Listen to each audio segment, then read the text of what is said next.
प्रधानमंत्री पीक विमा योजनेअंतर्गत कुही तालुक्यातील सर्व शेतकरी बंधूंनी आपल्या शेतातील कापूस, धान, सोयाबीन, तूर इत्यादी पिकांचा पीक विमा 15 जुलैपूर्वी काढून घ्यावा, असं आवाहन तालुक्याचे तालुका कृषी अधिकारी राजेश जारोंडे यांनी शेतकऱ्यांना केले।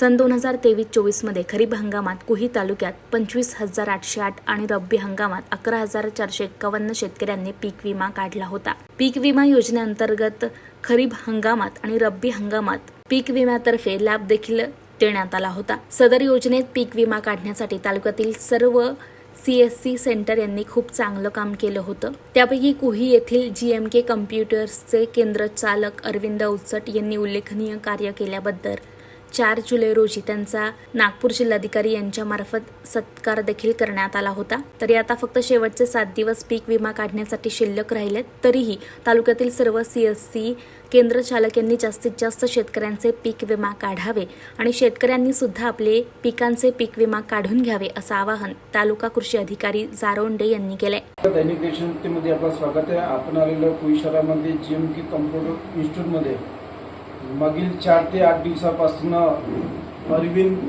औचट यांनी इन्स्टिट्यूटमध्ये शेतकऱ्यांच्या जवळपास पीक विमा योजनेचे 2000च्या वरतीच आकडा पार केलेला आहे।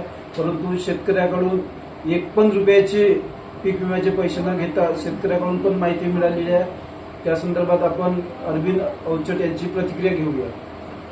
सर, शेतकऱ्यांचं मनोगत मी व्यक्त केलेलं आहे, त्यांना विचारपूस न केलेलं आहे की तुमच्या इन्स्टिट्यूटमध्ये 1 पण रुपया फार्मचे पैसे न घेता तुम्ही खूप चांगली सेवा केलेली आहे। त्या संदर्भात जिल्हाधिकारी साहेब यांच्या मार्फत सुद्धा तुमचं स्वागत झालेलं आहे, सत्कार सुद्धा झालेला आहे। आम्हाला करताच आम्ही तुमच्याबद्दल पोहोचलेलो आहोत। याच्या संदर्भात तुम्ही काय माहिती देऊ शकाल? ही पीक विमा योजना मागच्या वर्षी केंद्र सरकारने चालू केली।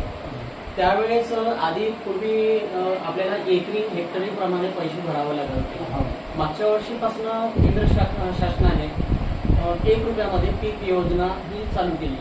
तर या पीक योजनेचं आपल्या कुही तालुक्यात असावं किंवा नागपूर जिल्ह्यामध्ये कुठं पण असं चर्चा नव्हती की पीक विमाचे पैसे नक्कीच मिळतील का। तर जनजागरण नसल्यामुळे आम्हाला असं वाटलं की आपण शेतकऱ्यांसाठी वर्षभर जे आपल्याकडे जे त्यांच्याकडनं आपल्याला जे सेवा मिळते, अन्नधान्य पुरवतात, तर त्यांच्यापर्यंत काही बऱ्याचशा योजना पोहोचत नाही। तर दरवर्षी आमचा एक प्रयत्न असतो की शासनाच्या ज्या योजना आहेत जास्तीत जास्त शेतकऱ्यांकडनं पर्यंत कसं पोहोचणार। तर त्यामध्ये आम्हाला असं कळलं की ही जी योजना आहे खरंच आपल्या शेतकऱ्यांच्या फायद्याची आहे। तर आम्ही ही योजना आपल्या तालुक्यामध्ये आमच्या GMKच्या मार्फत जे बरेचसे व्हॉट्सअपचे ग्रुप आहे किंवा जे फेसबुकचे ग्रुप आहे किंवा सोबत श्री जारोंडे साहेब आमच्याकडे आलेले होते, त्यांनी माहिती दिली की सर या योजनेमध्ये सहकार्य करा। तर त्यांच्या सहकार्याने आणि आमची जी GMKची जी चमू आहे यांच्या चमूने आम्ही तालुक्यामध्ये जितक्यात जास्तीत जास्त शेतकऱ्यांपर्यंत कसं पोहोचता येईल हा प्रयत्न केला। आणि मागच्या 2023 मध्ये आपल्या नागपूर जिल्ह्यातलं सर्वात जास्त फॉर्म CSC सेंटर GMK कम्प्युटरच्या वतीने 2712च्या जवळपास फॉर्म भरले। हा आकडा आपल्या नागपूर जिल्ह्यातला सर्वात मोठा आहे। त्याचा कौतुक 4 जुलैला जिल्हाधिकारी ऑफिस जिल्हाधिकारी साहेबांच्या वतीने आमच्या त्या ठिकाणी करण्यात आले।